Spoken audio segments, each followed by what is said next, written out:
Hi, everyone. Welcome to the Artist Diaries, Digging Deep Beyond the Palette by Mastrius. I'm Julie deBoer, and I'm so stoked to be interviewing my friend, colleague, and mentor, David Langevin. If you're new to the community, I'm Julie, and I'm your host, and I'm an artist as well, and one of the founders of Mastrius, the place artists come from around the world to launch their skills working alongside a mentor like David and in trusted community. Please say hello in the chat, share your comments and questions. We'd love to know who you are and where you come from, and welcome. If you're checking us out for the first time, we're happy to have you and hope you find this inspiring and informative. As usual, I'll stay on after the event is over to share more about Mastrius, how you can connect with both peer, professional, and master artists. I'll also give away a 1-month event recording library membership to one lucky non-member after the event. So stick around if you can. And you can also find more at mastrius.com. A few announcements before we dive in. Our art show under Painting in Red opens April 25th. And there is a sign up to win this free painting by Doug Swinton. It's an original 12 by 12. If you sign up, you'll be entered to win, and you'll also get 24-hour preview access to the art show. Also, we have just launched a free trial of our events membership. So you can check that out by going to mastrius.com, go to events and toggle down to the events membership, and you can get 1 month free so that you can come to all of our live events. We do one of these every week. The Artist Diaries is an added event, actually. So tomorrow is our usual weekly event. We do panel discussions, demos, live critiques, you name it. And so one every week, grab one of those event memberships to join us. A big thank you to our event sponsor for the month, Try Art Manufacturing. Since 1994, Try Art has been a Canadian family-run company producing a wide range of artist paints in Kingston, Ontario. Try Art is known by artists around the world for high-quality paints. And as you know, David Langevin uses only the best quality paints, which happen to be Try Art paints. And he just recently announced a partnership with them. You can use the coupon code Langevin_David to get a discount when you purchase anything from the Try Art website. Very cool. All right, I am so pleased to introduce to you David Langevin. He is a modern day old master, highly sought after artist, instructor, teacher, and mentor. He's inspired by the great outdoors in his hometown of Kamloops, British Columbia in Western Canada. He's an avid hiker and photographer, which gives him endless inspiration for his work. He's also gallery represented across Canada. He captures light and color in a striking, unique, borderline audacious way because he went to great lengths to learn to achieve this from the old masters. And now he generously shares it with growing artists like us. He was my first instructor, and he turned my painting world upside down. Learning his technique breathed life into my work, and he became my first mentor and helped us launch Mastrius. I literally called him up and said, "Hey, David, do you want to try something new?" And he said, "Sure, let's do it." And 2.5 years later, Mastrius has become a global phenomenon. We have over 170 master and professional artist mentors, over 700 members in over 30 countries around the world and growing. You know, we had a sneaking suspicion that there was a huge mentorship gap in our industry, and I'm glad to say that we are filling it. And I am Julie deBoer, as I mentioned. I'm also an artist in Western Canada. My work is large, colorful, and flowing. And I use fluid acrylic as well. And I'm actually switching over to Try Art because it is a fantastic product. And again, I'll stay on after the call to give away a 1-month membership to our events recording library and check out the art show. And let's dive in. David, join me. Hello. Hello. Hi, Julie. How are you? I'm doing really good. Thank you. Thank you. Great to be here. Yeah, good to see you. Thanks for doing this. Oh, it's my pleasure. Yeah, it is. It is good to be with you. I know the hour will fly by. Again, folks, please light up the chat. You can put questions and comments in there. If you have a David story, please share it. Uh-oh. And this is going on YouTube? That's right. Mm. Look out. Yes, this will be on YouTube in a day or two. No. Oh, nice. Yeah. It's awesome. All right, so there's lots to cover, David. I know that we've shared your story before, but it's probably a good place to start is a little bit about your art journey and kind of the places it took you and how you ended up in Western Canada and the whole master, learning from the old masters story. Do you want to start there? Yeah, I guess, well, lots of my art friends and people that have taken my workshops and worked with me through Mastrius have heard some of my story, I guess. Probably really took off in earnest when I was 5. And I have my painting here. I'll show you guys. Yeah. I've shown it to some of my friends, but there's my very first painting that I did when I was 5.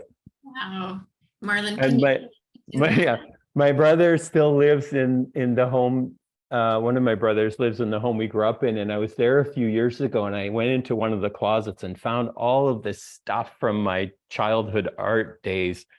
So that was pretty exciting. So I brought this one home and I framed it. It's in my studio now. Nice. And it's not a real painting, right? That's like a paint by number. I was going to say, you were phenomenally talented. Oh my gosh. No, I wasn't. I was a total brat because 2 of my older sisters got these paint by number sets for Christmas that year. And they had them all set up on the table, and one of them was a waterfalls painting, and then there was this one, right? And I could smell, I don't know, some of you might remember those little oil paints from those paint by number sets in the little glass jars, and they really smelled strong. I could smell it from the other side of the house, and I came in there and I was like, oh, I got to get in on this thing. And they're like, yeah, go away, brat. So they made the mistake of taking a bit of a break, and I climbed up there and finished both paintings as fast as I could before they got back. That's awesome. Yes, and so yeah, I wasn't concerned with numbers and letters and lines on it. I just whipped through them. But that got me motivated. I was like, okay, I'd been doing drawings and stuff already, and that really got me motivated. I was 5 and I was like, okay, I'm going to do this. This is going to be my job. I'm going to be an artist. And I know, it's so funny. And because that was a bit of a contentious affair. So I got my own paint set actually shortly after that, I think for my birthday or something. So I started even making little paintings and stuff when I was young. And I actually had a little bit of a head for business too, for whatever reason. I don't know if that's genetic or something, but like I was trading drawings and stuff at school for marbles and lunch money. And so like by the time I was 10 or 12, I was doing commissions and selling paintings. And I found this thing. I found my little this is my little inventory book that I started when I was like 10 years old. And I found this along with my paintings. It's so funny.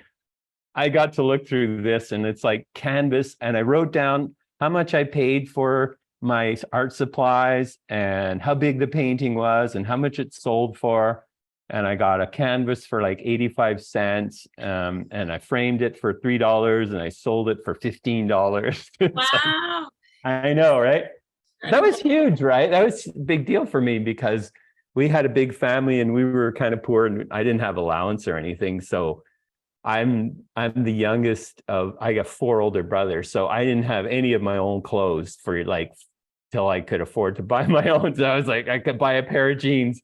It was a big deal. No kidding. Yeah.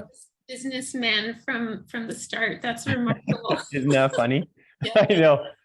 And then of course in high school, I was like, I was like avoiding all of those nasty advanced arithmetic, math, and chemistry, physics classes as much as I could. I took all my electives. I took the best class I ever took was typing. I was in this giant room with typewriters and 40 girls and me.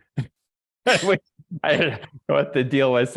And I learned to type when I was in high school. It's been brilliant. And then I got called to the counselor's office, and the counselor, you know, the student counselors that are supposed to help you, guide you in your future life or whatever.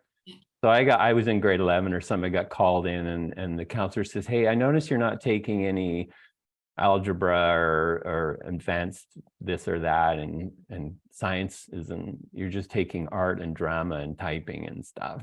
Yeah. And they said, "Well, what do you plan to do with your life?" And I was like, "Oh no, I don't need any of that. I'm going to be an artist." And they were like, and of course they're like, "Okay, so you should probably have a backup plan, right?" Yeah. Yeah. And I'm like, "No, I'm good. I know how to do this. I'm going to go to art school and I'm going to learn to be a professional artist."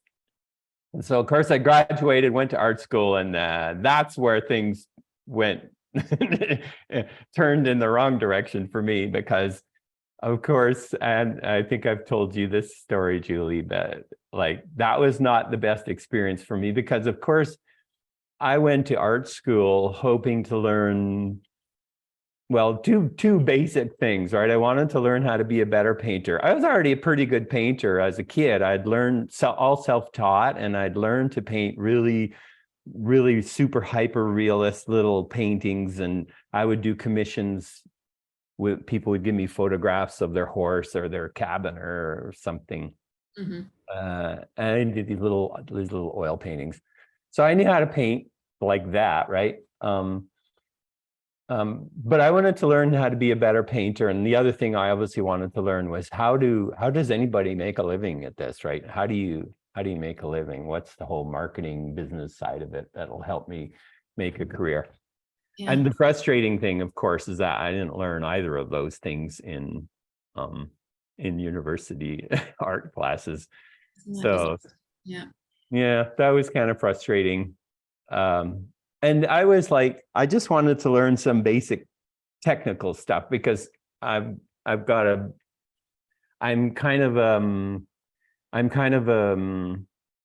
I wouldn't say I'm not really a perfectionist in the way that people describe that, but I just want to be really good at anything that I do, or I'm not going to bother doing it, right? So, and I just wanted to learn the whole technical side of painting so that I could just focus on the expression side and the creative side.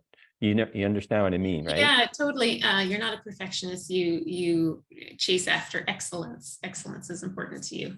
Yeah, and so when you go to painting 101 or something in university, and the prof shows up, and they still do this kind of thing now, which just blows my mind, right? The prof shows up and says, "Okay, just paint whatever you want in whatever style and whatever medium. I will show up here in 2 weeks and do a critique." And I'm like, well, I got questions, right? Yeah. So I'm like, should I paint on canvas or panels? And what's the difference between cotton and linen? And how should I prepare it? How should I prime it, or what should I put on the support? Should I just put house paint? Like, I don't know. Should I buy a $30 brush or a $3 brush? And how come there's 3 kinds of blacks and only 2 kinds of whites in acrylic, but 3 kinds of whites and blacks? And how come everyone says you're not supposed to use black? And I just thought that, right? I just thought these are pretty obvious practical questions that I thought I should know the answer to if I want to be a good painter. And the bizarre thing was that nobody I talked to knew the answer to those questions. And so I was like, well, I'm just gonna get my degree and quit painting and do something else. And that's kind of what I did. Nice. Yeah. So you finished your degree. You did the whole thing? I did get a degree. I actually skipped a lot of classes, and they gave me one anyway for some reason. But yeah, I got a fine arts degree. Yep. Isn't that crazy? So here you are, born to Yeah. be an artist. You launched at 5. You were selling artwork in high school, and then you go to art school and get a big letdown. So then what happened after you got your degree? Where did you go from there? Well, I came out to Alberta to pay off my student loans and went and worked up north somewhere in the snow. And then I just did a bunch of random things for a while. And then I decided to go back to school to get a degree in education. So I got a master's degree in art education, believe it or not. And I thought I'm going to try to learn all the stuff I wish I would have learned. And then I'm going to teach other artists to all that good stuff. Yeah. But it kind of went in a different direction than I was expecting. I ended up getting a job at the Montreal Museum of Fine Arts in the education department. And that kind of turned it around for me because I met some people in the conservation department at the museum as I was in there teaching. And they were the first people I met that were able to answer all the questions that I had about technical stuff, right? And I was like, and they taught me all about varnishes and different brushes and different paints and how to use them. And so that's literally how I learned to paint, with studying conservation material, which is kind of different. And the reason it was important to me, Julie, is because I'd already learned to paint on my own, like self-taught painter, and I painted kind of like what I would call like an illustrator would paint, modern 20th century, 21st century illustrator kind of artist. And who would that? So like Canadian people might recognize somebody like Alex Colville or Robert Bateman or somebody like that, or Salvador Dali. What's that famous American illustrator who did the Saturday Evening Post? Norman Rockwell. Okay. Yeah. So I learned to paint, like, because it's self-taught, so you're going to paint. And so, it takes you like 160 hours to make a painting this big, right? Because you're like, oh. And I learned to paint like the Impressionists because that's kind of alla prima direct painting. And that was really encouraged in my art painting courses in university. Everybody wanted to paint like Van Gogh or Monet. And that was pretty straightforward and easy to figure out and learn. But it was the so-called old masters from the Renaissance and Baroque periods that I was most fascinated with, because they were creating effects in their paintings that I didn't understand how they made them. And nothing in my own experience as a self-taught artist or in my art classes or anything could help me understand what Rembrandt and Caravaggio and Raphael and how they were making their paintings, because they weren't making their paintings like Norman Rockwell kind of stuff, right? Because I remember learning, for example, that I was at the museum in New York, what's it called? Metropolitan Museum, and I saw these giant paintings from the Baroque period, and I saw this Rembrandt painting that was probably 8 feet by 10 feet. It's a massive painting with horses and soldiers and leopards and his paintings, right? And I was reading the information, and it said that he completed the painting in 3 days. I was like, wow, how is that possible? And because like it would have taken me like 3 years, right? Yeah. With everything I understood about how, but you step back and the painting looks very realistic. And you go up close and you see that he's just slashing and burning through those layers with all kinds of paintbrush marks. And so he wasn't slow, but he was creating these amazing paintings. And some of my other painting heroes, I could call them, like Tiepolo and Veronese, and those guys were doing these giant paintings really quickly with amazing effect. And so that's the kind of paintings I wanted to learn how to make. Not because I wanted to learn to paint like that, because I don't paint like that, but because I wanted to be the kind of artist that, that's getting back to my idea of, I guess, perfectionism or excellence, as you say. I just wanted to be the kind of painter who, when I sit down to paint, I just want to have total expressive freedom to create whatever I want to create, whatever effects I want to create with my paint.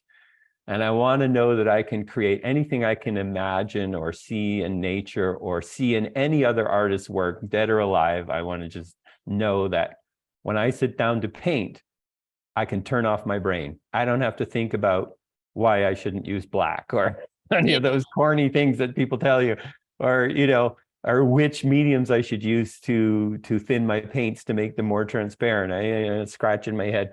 So, and for me, that's what gives you the freedom to go to what, artists and musicians and athletes like to call the zone, right? That's where you want to be when you're painting, as far as I'm concerned. So you turn off your brain and you're not thinking, and you're letting whatever that creative source is come through you. And I know you have that feeling, Julie, where you make a painting and you step back and you go, wow, like, who did that?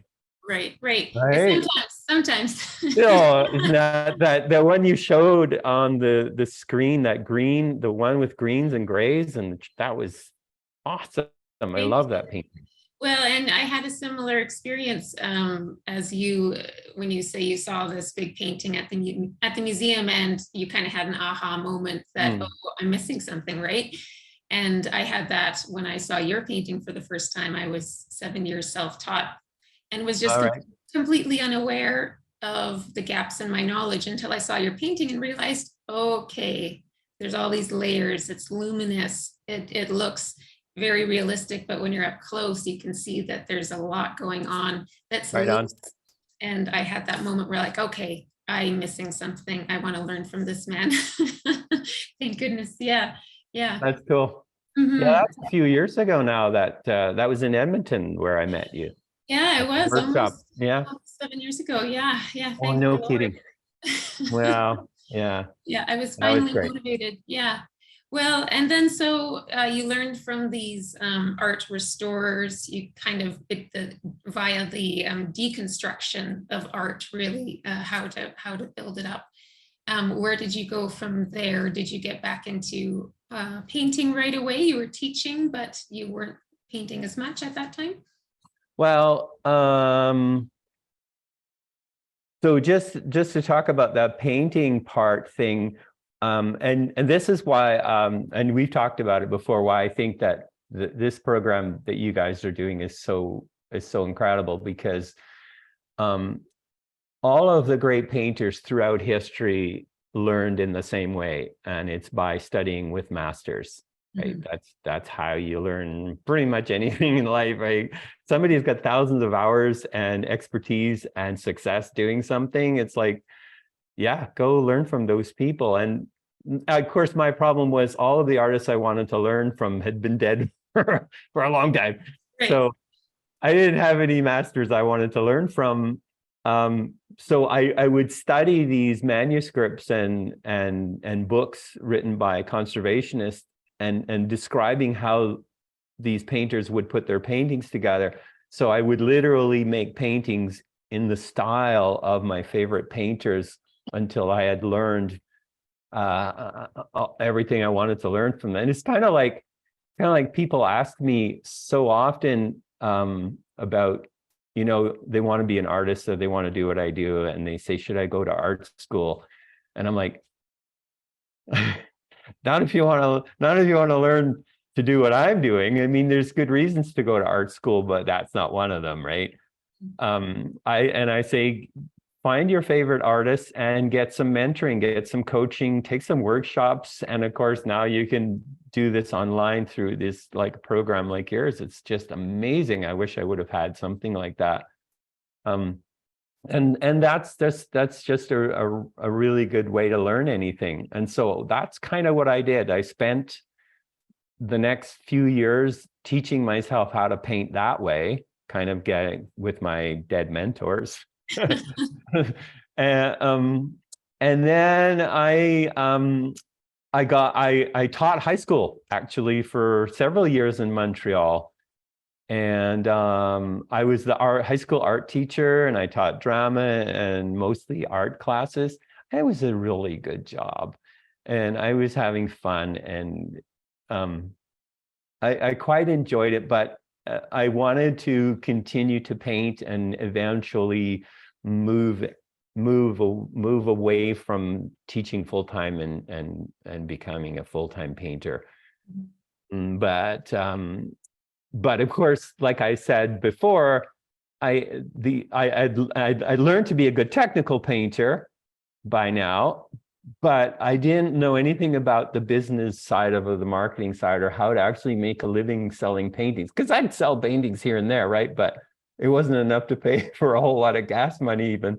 Yeah. Or more art supplies, right? You sell a painting to your cousin and your friend and your neighbor down the street here and there, but that's not a career, right?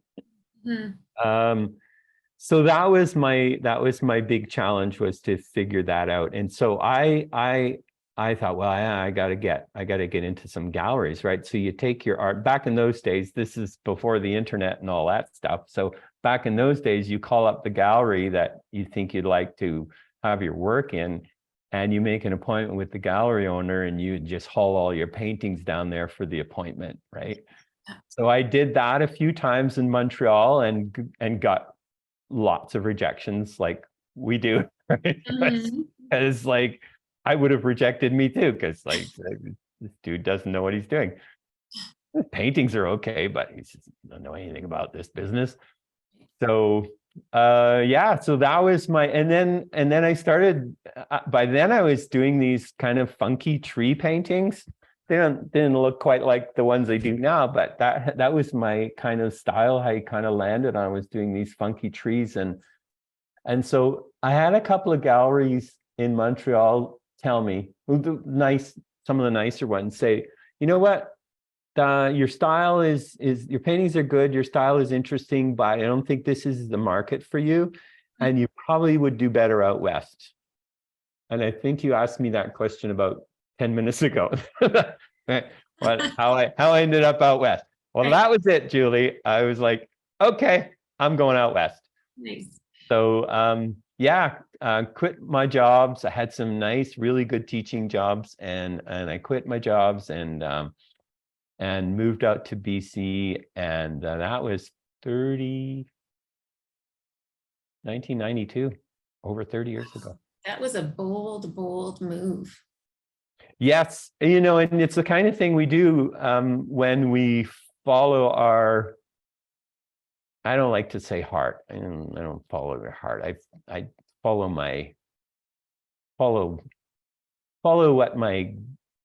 what I'm told to do somehow. I don't, you know what I mean, right? It's like people say, follow your heart. And it's like, yeah, I like a lot of things, but I'm not going to be a good at it. So I'm not going to do it. You know what I mean? So I just followed what I felt I should be doing. So, and I listened to the cues, and I listened to the opportunities. And yeah, I came out west and I had nothing, no job, no money, and lots of debt, and here we are. Here we are. The rest is history. Yeah, it worked out really good. Yeah, it worked out good for me too that you moved out west. Goodness, I'm grateful. There you go. Yeah, that's incredible. So now you have been a professional artist for over 30 plus years.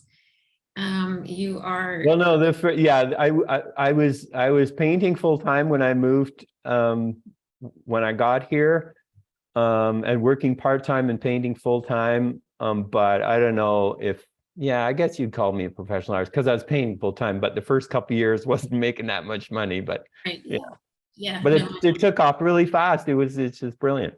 Yeah. And then you got gallery representation. They found a good fit with your subject. Wow. Yeah, it was a good fit. Yeah. All right. So now, obviously, you still love teaching and you do a lot of it. You travel across Canada doing workshops. You're mentoring with us. What else do you do? Well, you're just completely generous, sharing all that you've learned with others. And one thing I've always appreciated about you that maybe you can speak to is you've never been concerned about people copying your work or that you're giving away your secrets, your trade secrets, that sort of thing. Can you tell me a little bit about that? Yeah. Well, when I started teaching and doing workshops and whatnot, I had this motivation based on my own history to help artists get the kind of instruction and teaching and coaching that I wished I would have had, right? And so my teaching primarily for all this time has been focused on how to be a better painter. And I kind of make that distinction between being a better painter and making better paintings. So one of them is technical and one of them is aesthetic, if you know what I mean. Yeah. So making better paintings is all about composition and color theory and design elements and so on. And being a better painter is about being a master of your materials and techniques. Mm-hmm. So that's the kind of thing I wanted to learn. And the other reason I focused on that, Julie, is because I couldn't find anybody else that was teaching that really effectively. And there's lots of good resources out there, even at the time, lots of good resources to teach you all about color and design and color theory and composition and all that stuff. So I didn't need to sort of add to that world. And then that's worked out really, really good for everybody that's taken my workshops. They really appreciate that. So I've been a popular instructor, as you say, for that reason. And to answer the question about my sharing, and maybe it's a personality thing. I don't have any. I'm totally confident and comfortable in what I do, and I'm not worried that anybody's gonna outdo me or do paintings like mine and outsell me, or and I don't know what. I really don't know what artists worry about in that way, because that's just me. The other thing is perhaps it has a lot to do with my own personal education. And as I was studying the old masters, there was none of that as far as I could tell. And every artist learning the trade was absolutely expected to copy the masters and to paint paintings just like theirs to learn their trade. And I've told the story in my workshop sometimes about Raphael, the famous Renaissance painter, and Rubens too. So Raphael and Rubens had the two largest studios in Europe during their lifetimes, and they had all kinds of people copying their paintings, and they were like, go for it, like all you're going to do is make me more famous, it's all good. So and they would have different price categories for their art, right? So if you wanted a painting, if you wanted a Rubens painting and you wanted only Rubens to actually put his brush to this piece, you had to be incredibly rich and famous to afford that painting, right? So most of the paintings that are attributed to Rubens, very few of them were painted actually by him alone. A lot of them had he'd come along at the end of the painting after his apprentices had done the underpainting part, and he'd come along and do a few slash and burn master touches. But and then the rest of the so-called Rubens paintings, a lot of them were painted by competing studios down the road who were selling them Rubens style paintings at a discount. And it was just the world they lived in, and there was no thoughts of copyright or intellectual property in those days. And so I guess I just sort of have the same attitude. I have the same philosophy, and I have the same confidence, I guess you could call it. I don't care if people, lots of people out there making Langevin style paintings over the years, and there's some still doing it. And it's like, some of it's kind of funny. And if you're doing it to learn from how I paint, I think that's brilliant. If you're trying to make a living and selling them as your own, then it's like, I really don't mind. I actually think that's more than okay. For me, it's good for me, but I don't think it's good for you as an artist. I don't know if you'd have that kind of self-respect and confidence that you should have as a professional if you're still doing that stuff. So I totally get that side of it. Like, I would never do that. But yeah, I think that answers your question. It does, yeah. And it's one of the reasons why I think we could launch Mastrius so well with you being our first mentor, and that kind of being the generous kind of attitude that you have about that. And the belief too that every artist has their own style and voice that they need to pursue. So learning your technique, like I learned your technique and I paint nothing like you because I couldn't, it just kept coming out of me this way. No, and I've got lots of people that I've coached and mentored over the years, and I mean, some of them, and none of them paint anything like me. But even in my Mastrius programs and in my live workshops, I actually get people to copy my paintings. I said, we're going to copy this painting. We're going to learn how to do this painting. And because it's a really good and effective and efficient way to learn technical stuff on how to put paintings together. And so there's all kinds of Langevin reproductions out there in people's studios. And that's great. It's a great way to learn. I think I read in one of your blogs about you had found somewhere overseas like a little art sweatshop that was copying your paintings and selling them, and your reaction to it was what? Oh yeah, I tried to buy one. I was like, well, yeah, I think they're still doing it. There's these entire factories in China that make reproductions of famous artists' paintings going all the way back to the Renaissance. You can get a Van Gogh or a Rembrandt or whatever you want, and you can go and see there's websites, and I think I posted pictures on my blog of these websites, and it's literally rows of these like teenage girls sitting there doing these oil paintings. And yeah, and then I would get, I think I told this story somewhere before, but I would get these letters every couple of years, these emails every couple of years from these artists who are all upset about this.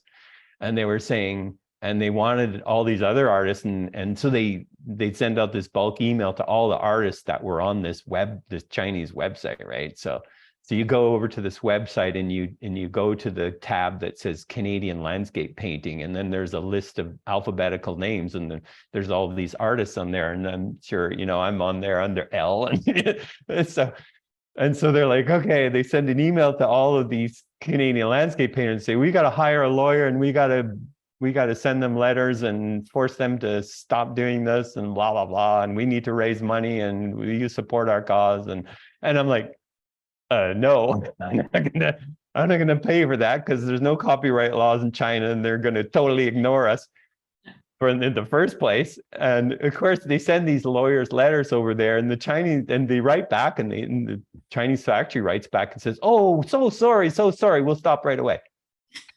Sure you will.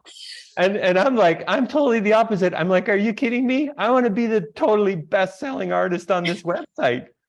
You know how many Chinese millionaires there are that I want to have as long as they, get my paintings out there. I don't care what they look like. As long as they come looking for me. Yeah. It's amazing, and that's so refreshing, your attitude about that, because you could get totally bent out of shape, and Oh, there's yeah. really not much that you can do. But the fact that you see it more as a feather in your cap, that, oh, I'm being copied, dude, that's cool. I must be doing well then if I'm Well, getting. and it's like you say too, Julie. I mean, you can get really upset about it, and you can spend a lot of money on lawyers to try to get this stuff. And I know a couple of my colleagues who've gone the legal route to try to make other artists stop painting like them. And I mean, you're 2-3 years in the courts and spending tons of money, and it doesn't end well. So yeah, I prefer my attitude, but that's just Yeah, me. me too, me too. Yeah. It's much easier to live with if you just let it be. And Or- those artists that are copying you, are seriously copying you, they're going to fall away eventually. They're not going to be, nothing that's not, what they're doing is not sustainable for them or for the market. So I don't worry about it, because there's all of these artists that have copied me over the years, and they're all gone now doing other things. They move on to, they go get their, go back and get their job at Costco, or they start painting, copying someone else. I'm not going to worry about it. yeah, no, that's good. I'm curious, David, changing gears here, what Yeah. does a week look like in your life and studio? How many hours are you painting? Are you painting every day? How do you balance your kind of work and life? I know you love to hike and get outside and play tennis is a big thing Yeah. for you. A sneak peek into your world would be awesome. So yeah, I paint most days. My schedule is flexible, of course, because I'm self-employed and I don't have to answer to anybody. One of the things that is a real blessing and benefit for me is I'm blessed with good time management. That's really nice, Yeah. because I know lots of artists and, well, people in general that don't have good time management. It can be, it's tough, right? So I have good time management, and I can be really productive with my time. So yeah, I'm full time. I don't paint like I don't paint as much as I did like 15, 20 years ago. I was painting, I was more productive.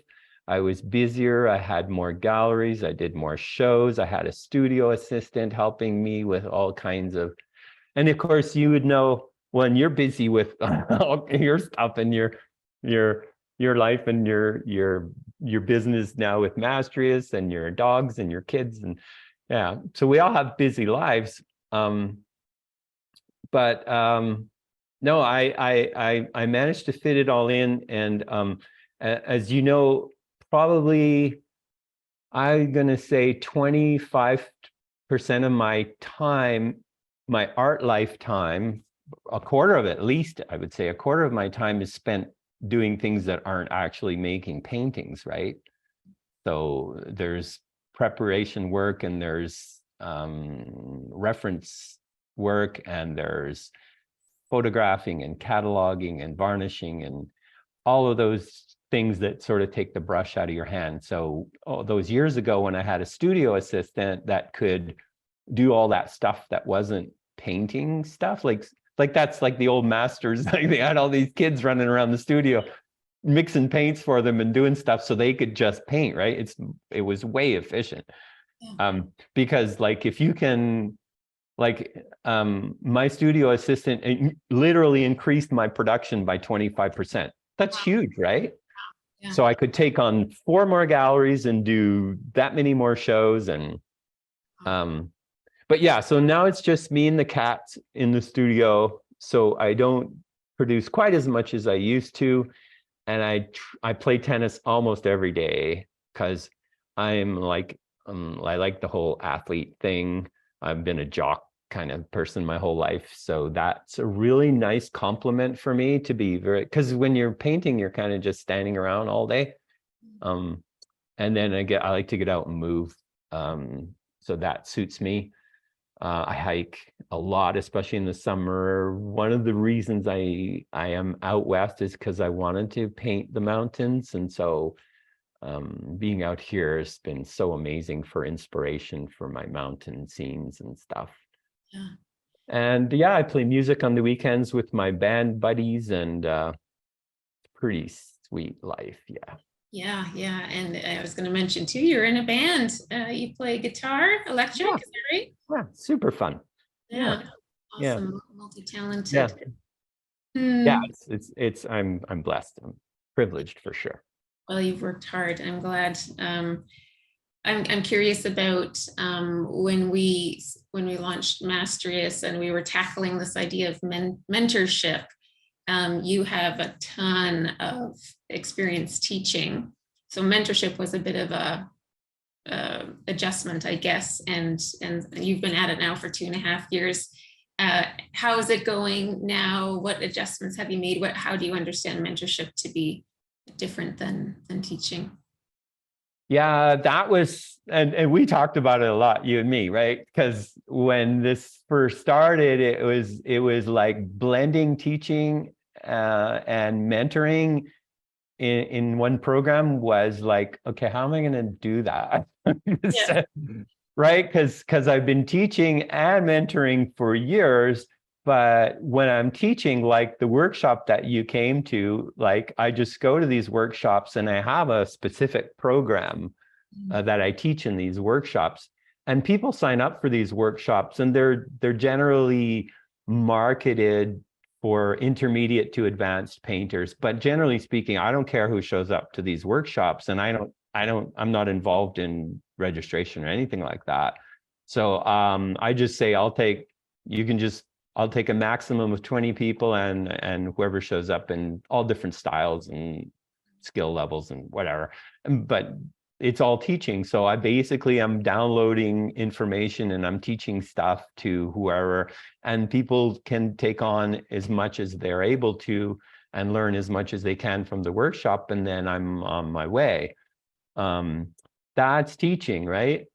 Mentoring is when I'm coaching and specifically working with an artist to help them advance in their own painting skills and careers. And the big difference for me is that people get to choose me as a teacher, but I don't generally let people choose me as a mentor. You know what I mean, right? So I choose the people I want to work with as a mentor. And that's when I met you in Edmonton, you and Holly Dearland. Holly. Yeah. I singled you guys out because I can tell right away, okay, I can work with this person. They have the personality, they have the skill set. And so I said, you guys, absolutely. So I get to choose the people I mentor. And so the difference with Mastrius, of course, is that it's sort of finding that balance and combining those two things into a program so that I'm helping everybody achieve their specific goals. But also combining that with teaching the way I want to teach and the way I teach best. And so the first couple of groups, I think you were in one of the first couple of groups, it was like me finding my way through this along with my groups. But now I've found a balance that works for me, and I think it works for the people that are in my groups. They seem to be getting a lot out of it. The nice thing about, as you know, is that there's a maximum of 8 people in the group, so there's more time to focus on everybody's specific where they're at with their stuff. And yeah. Are you enjoying it, the mentorship experience? You mean through Mastrius? Yeah, like just it being different than teaching. What are you getting anything out of it? What's it like from the mentor's perspective to be mentoring?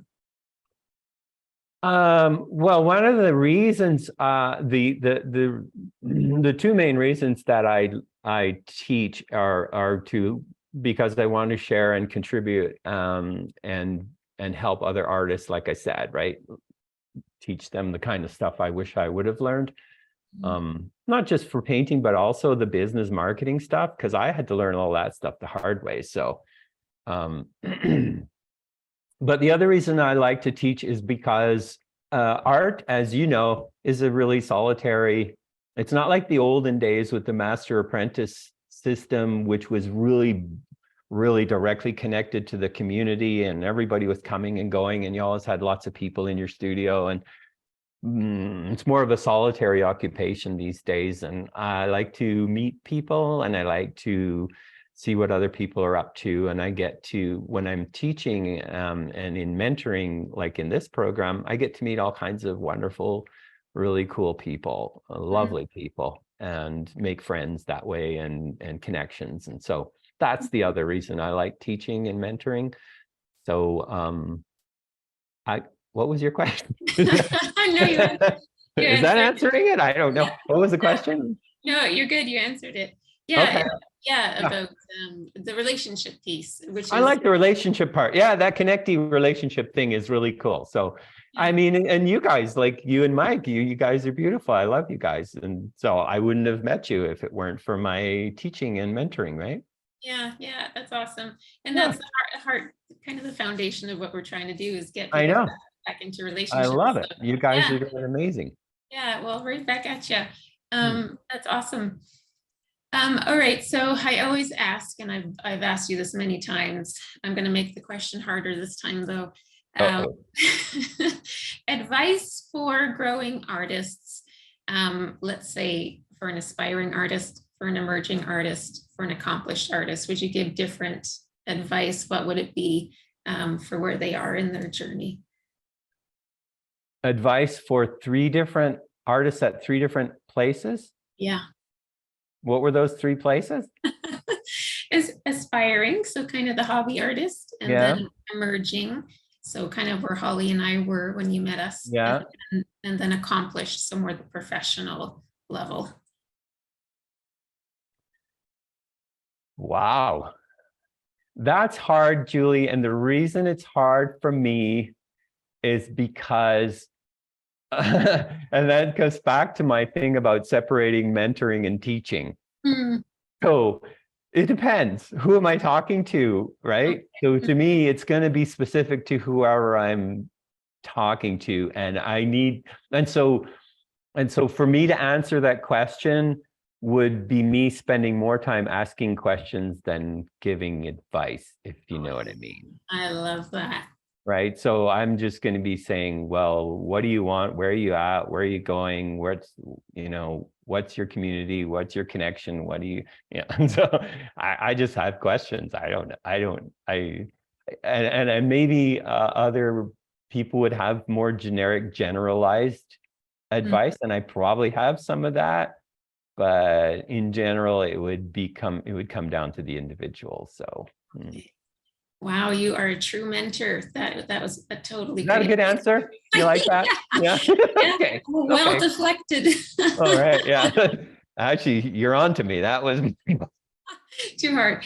No, I'm just kidding. No, that's fantastic, because I was just writing something for our email that goes out today about how the art journey is up to the artist, and success is defined by the artist, not by the art industry, right? Exactly, yeah. It took me forever to learn that. And I learned that the hard way. I had built a career based on what I thought was expected, and didn't realize that there are other ways to do it. There you go. Very cool. All right, Deb is wondering why you chose Kamloops to live. Why Kamloops of all the places? I didn't. Oh, okay. I didn't choose Kamloops. Kamloops chose me.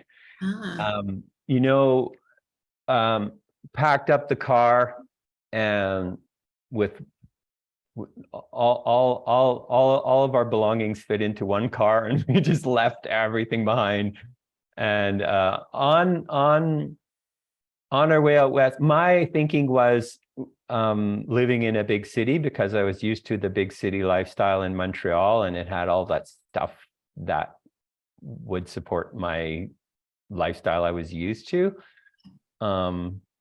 And so, you know what happened, Julie? We were on our way from Calgary to Vancouver, and a lot of people like Kamloops is like the stopover place on the way. Okay. And arrived in Kamloops, and it was in August, and it was brown, and it was, and you know, and when you're living in Quebec and Ontario, when they show you pictures back in those days, when you'd see pictures on TV or in calendars of BC and Alberta, you'd see Lake Louise and Whistler. Yep. You never saw pictures of Kamloops. And the desert, I didn't even know there was a desert in BC, but it's a desert, arid desert climate here. So I mean, we stopped here and for the night, and I looked around and I literally said, this is the ugliest place I've ever seen one. I couldn't believe it. But I literally got offered a job the next day. Oh, wow. And yeah, and so I was like, I don't want to live here. And Lana was like, I don't want to live here. But I said, we got no money. We gotta we gotta make this work for now. And that was 30 plus years ago. Here we are. Oh, funny. But it turned out awesome. I love the community. It's a beautiful place. Well, no, I don't say beautiful. It's just an interesting place. It's captivating, and it's a nice community. It's a nice sized city. So yeah, it's been really good. And I like the location because it's right in the middle. Like I can go to the Rockies there, and I can go to the coast this way. And yeah. Well, and I've always wanted to ask that question too, because when I saw your artwork, I saw it for years before I ever went to Kamloops, and then I went to Kamloops, and I was like, what the heck, this is nothing like his artwork. Well, and you know what, Julie, I do paintings of the Kamloops area and the landscape here, but I generally don't sell those paintings outside of this area because it's too foreign to people who don't live in the desert with sagebrush and ponderosa pines and stuff. Yeah. Like it's unusual, right? So if I send those paintings to Ontario or Quebec or something, then people are going to go like, where does this guy live? Like that's right. Yeah. Yeah. All right, folks. Well, we're almost, it is almost at the hour. Just a reminder. Oh, wow. It did go by. Look at that. I know. See, told you we'd feel it. Before we wrap it up, just a reminder, I'll stay on after we say goodbye to David to talk about how you can work with David and what we're doing at Mastrius, and I'll give away 1 month events recording library membership. But David, before we let you go, last word, you get the last word, and I usually another question I could ask, but you can really say whatever you want, is what's the best advice you got early on? Or what's the advice you wish you had early on? Or was there someone who spoke into your life as an artist that said something that changed? The best advice that I got. The best advice I got was from Rubens and reading his letters. But yeah, the best advice I think would be, find your, which is what I did, and which is what I think what you're doing and what your company is all about, is find your favorite painters, and learn from them. Yeah. Good advice. All right. Thank you, David. This has been fun. Yes, you're welcome. Thanks for having me. Yeah, good to hear your story and the lumps and bumps in your journey and career, and so glad that you ended up in our world.